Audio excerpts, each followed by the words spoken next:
नाज़रीन, अगर आप कारोबारी बरादरी से ताल्लुक़ रखते हैं, लाहौर में कुछ छोटा मोटा बिज़नेस रन कर रहे हैं और ऐसे में अगर कारपोरेशन का अमला यानी कि मेट्रोपॉलिटन कारपोरेशन MCL का अमला या उसका कोई फ़र्द आपकी दुकान पर आए, आपके कारोबारी मरकज़ पर आए और कोई चीज़ डिमांड करे मुफ्त, तो उसे देने में ही आपकी आफ़ियत होगी। अगर कहीं गलती से आपने वो चीज़ दे दी और पैसों की आपने बदले में डिमांड की, तो आपके साथ वो हो सकता है जो लाहौर के इलाके सब्ज़ाज़ार के एक छोटी सी पान शॉप चलाने वाले करामत और उसामा के साथ हुआ। ये वाक़या गुज़िश्ता रात यानी कि 25 मई पीर की रात 9:30 बजे के लगभग हुआ, जिसमें कि MCL का अमला इस इलाके में आता है, इस पान शॉप के करीब आता है और इसमें से एक शख्स MCL का जो मुलाजिम होता है इस पान शॉप पर आता है। वो अपना वहाँ से कुछ दुकान से कुछ स्नैक्स वगैरह लेता है और पैसे दिए बगैर रौनक में वहाँ से वापस चला जाता है। पीछे से जब दुकानदार उसे आवाज़ देता है, ये तमाम सूरत-ए-हाल आप इस CCTV में देख भी सकते हैं। दुकानदार जब उस MCL के मुलाजिम को आवाज़ देता है पैसों के लिए, तो वो आकर पैसे देने के बजाय वो सामान वहाँ पर वापस करता है और वहाँ से दुकान के साथ ही जो बोतलों के डाले या क्रेट जिन्हें कहा जाता है, वो उठा के वहाँ से जाने की कोशिश करता है। ऐसे में दुकानदार का एक और साथी भी दुकान के बाहर मौजूद होता है और वो इस चीज़ पे एतराज़ करता है और डाले उसे पकड़ लेता है कि आप ये मत लेके जाएं। ऐसे में तो वहाँ पे कुछ गर्मा गर्मी होती है, कुछ तल्ख जुमलों का तबादला भी होता है और MCL के जो बाकी मुलाजमीन हैं वो भी वहाँ पर पहुँच जाते हैं और दुकानदार पर मुबैना तौर पर तशद्दुद करना शुरू कर देते हैं। इन दोनों दुकानदारों पर तशद्दुद किया जाता है, एक के इसमें से कपड़े भी फाड़ दिए जाते हैं और उल्टा इन्हीं को ही गिरफ़्तार करवा दिया जाता है।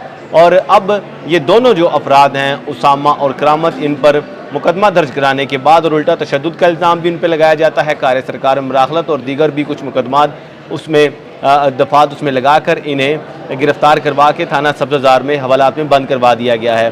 और ये तमाम ऐसी सूरत हाल में है कि जब वो शख्स, वो दुकानदार जो है, कुछ गलत नहीं थे करे, सिर्फ अपने हक मांग रहे थे। जो चीज़ें MCL की सहलकार ने ली थी उसके एवज़ पैसों की डिमांड कर रहे थे, कुछ गैर कानूनी काम नहीं थे करे। तो ऐसे में MCL के अमले को जो तजावुज़ात के ख़िलाफ़ ऑपरेशन है वो याद आ गया और वहीं से डाले उठा लिए। और ये डाले आप देख भी सकते हैं इस फुटेज में, ये कोई रास्ता नहीं रोक रहे, ये फुटपाथ पे नहीं पड़े हुए, ये सड़क पे नहीं पड़े हुए, बिल्कुल दुकान के काउंटर के साथ ही बिल्कुल पड़े हैं। और अगर आपने ये ऑपरेशन करना भी था, उसके डाले उठाने भी थे आपने, चूँकि माई बाप हैं आप लाहौर के ताजरों के, जो मर्जी आप कर लें। तरह तरह की रोज़ाना शिकायत आती हैं, पैरा फोर्स नहीं थी मान, अब MCL के अमले की भी ये शिकायत आ रही हैं। अगर आपने वो डाले वहाँ से उठाने भी थे, कार्रवाई करनी भी थी, तो अवामी हलकों के मुताबिक और इन दुकानदारों के मुताबिक ये कार्रवाई आते साथ ही क्यों ना की गई? क्यों पहले वहाँ से चीज़ें ली गई और जब पैसों की डिमांड की गई तो आपने चीज़ें वहाँ पर वापस पड़ गई काउंटर पर और वहाँ से आपने सामान उठा लिया? और इन्हें शायद इदराक नहीं था कि वहाँ CCTV कैमरे लगे हैं, उल्टा मुकदमा इन पे करवा दिया। और लेकिन जो बाद में CCTV कैमरों की जब फुटेज निकलवाई गई, जो कि हमने हासिल की एक्सक्लूसिवली, तो उसने ये तमाम भांडा फोड़ दिया। इस हवाले से अभी तक MCL का जो हुकाम है उनसे भी हमने रब्ता किया, उनसे मौक़िफ़ लेने की कोशिश की, तो अभी तक उनका इस हवाले से मौक़िफ़ सामने नहीं आया। उनका कहना है कि हम इस पर तहकीकात करेंगे, हम इसमें तफ्तीश करेंगे, हम इसकी इंक्वायरी करेंगे और फिर देखेंगे। लेकिन अभी तक क्या इंक्वायरी की गई है? ये MCL के एहलकारों के ख़िलाफ़ बावर्दी थे, कुछ वर्दी के बगैर थे, इसमें सिविल डिफेंस के एहलकार भी थे, वो लोग यहाँ पर आए। अब बाइज़्ज़त दुकानदार, एक ज़ाहिर है दुकानदार था, कारोबारी तबका था, उसकी दुकान के सामने, उसकी दुकान के बिल्कुल बाहर उस पर तशद्दुद किया जाता है, उसके साथ ज़्यादती की जाती है, उल्टा गिरफ़्तार भी उसे कर लिया जाता है। उसका जुर्म क्या था? सिर्फ पैसे मांगना। और पैसे किस चीज़ के? आपने उसकी दुकान से सामान लिया है। वो कारोबारी तबका, पहले इतने बिल हैं, कारोबारी तबका पिस के रह गया है, कमर्शियल बिल आते हैं, उसे दुकान का किराया भी देना है, फिर अपना कुछ प्रॉफिट ज़ाहिर है उसने भी उसमें से निकालना होता है। ऐसे हालात में, इस महंगाई के दौर में अगर उन्होंने अपनी पैसों की डिमांड की तो उनके साथ ये सलूक किया गया।